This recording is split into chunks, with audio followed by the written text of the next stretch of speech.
or a principle, and in the end we put barriers and blockages and prevent countries from having access to vaccines. And we are in a war situation against COVID, and we must therefore use every means we can to defeat this pandemic. And waiving the TRIPS provision is one of our best ways. We've always said that our best bet, all of us around the world, is to be vaccinated. And when we are vaccinated, then we will have a better defense. And we cannot vaccinate the North and leave the South, or the more developed economies, and leave the less developed economies unvaccinated. So vaccination cannot be for one and leave others out.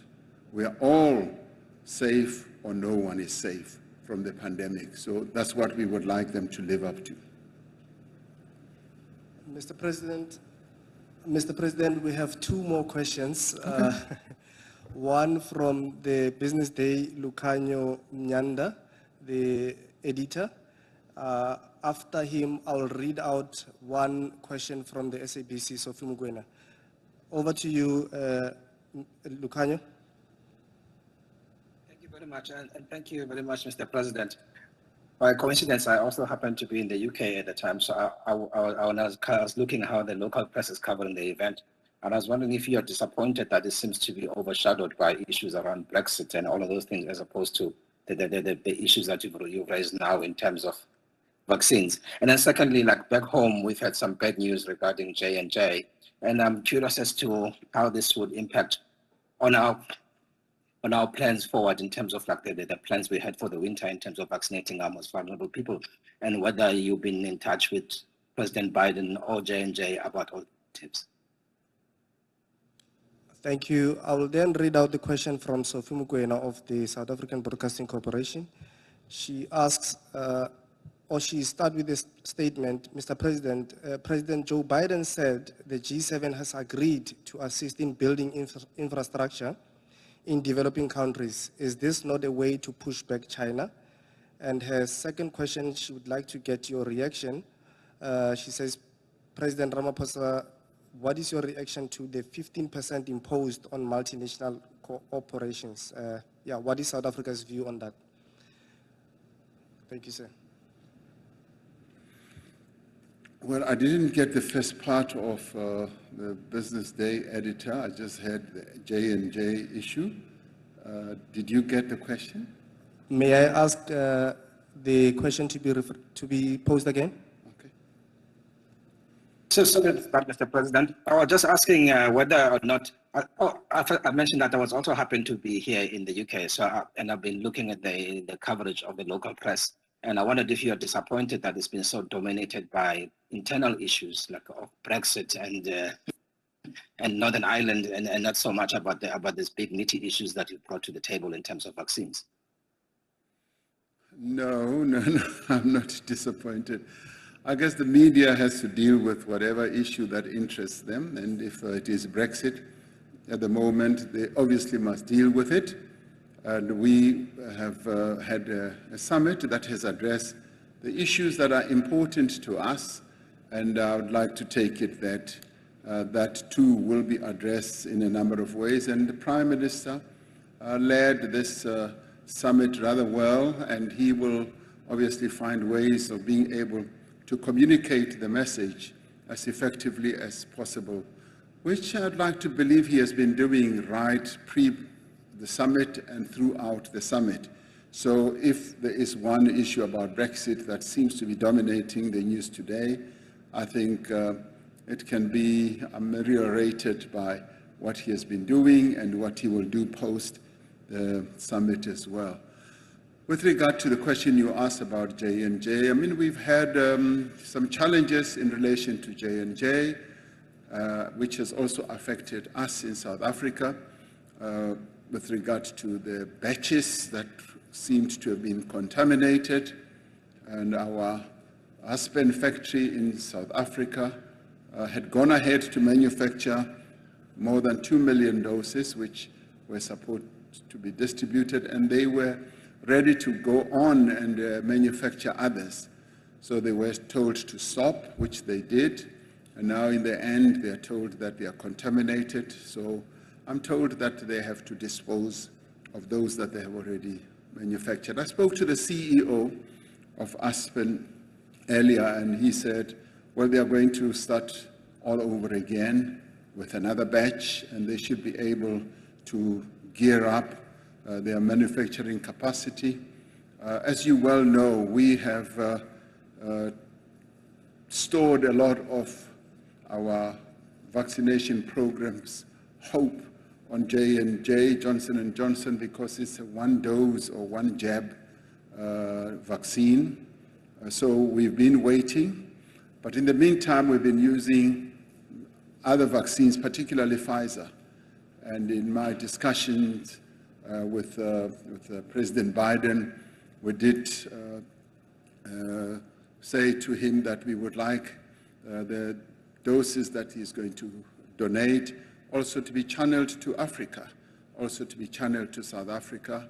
And he agreed that he's going to do precisely that as soon as possible.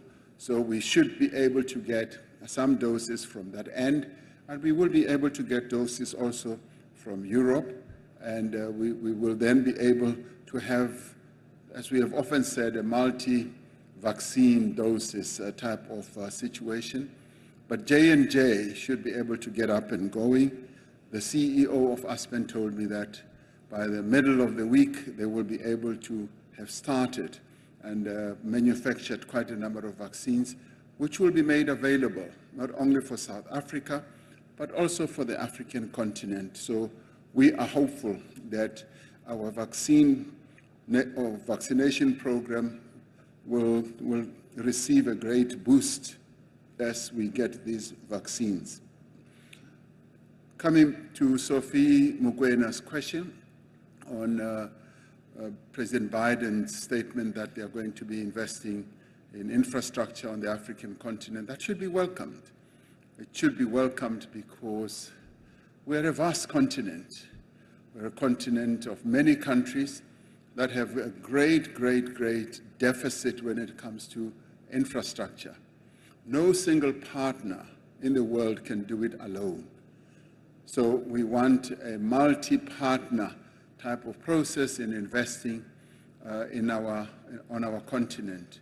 And we are open for business, we are open for investment on the African continent, and we welcome those who will come with good terms, of course, and the commitment from the G7 to invest in our economies and to support our economies must not be looked at negatively. Actually, it is a very positive move, and we are actually urging the G7 countries who had slowed down with their investment processes on the African continent in the main, not completely, to start gearing up, to start increasing their foreign direct investment, and indeed their assistance programs on the African continent so that we can grow our economies.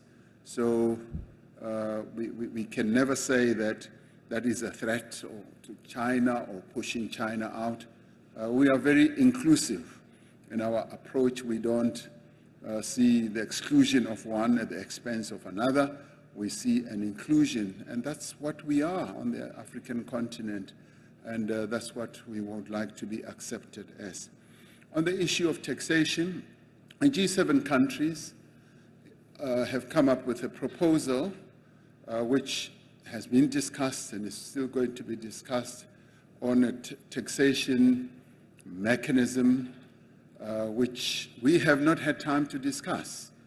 But it's what they have discussed, and clearly they see the taxation level that they've come up with, that at least it should be 15%, and I read that to mean that that's the floor and it can be higher than that, which I'm sure will fit their own economies. And taxation is very different in various countries around the world. Some tax as much as 70% and some tax as low as 15% or so. So that needs to be looked at. And us in developing economies, obviously, we've got to take a lot of things into consideration because the revenue challenge is quite huge. Our tax base is quite narrow. And in the G7 countries, the tax base is broad, both for personal income tax and for corporate tax. So in our case, there's a misalignment, and we therefore need to look at all that, and we must have the equation balancing properly. So it is a G7 determination, and we have heard, we have listened, and we were here also to watch some of these things. Thank you. Ladies and gentlemen of the media, this concludes our business. At this stage, I'd like to thank the President of the Republic of South Africa for your time. Thank you, ladies and gentlemen of the media.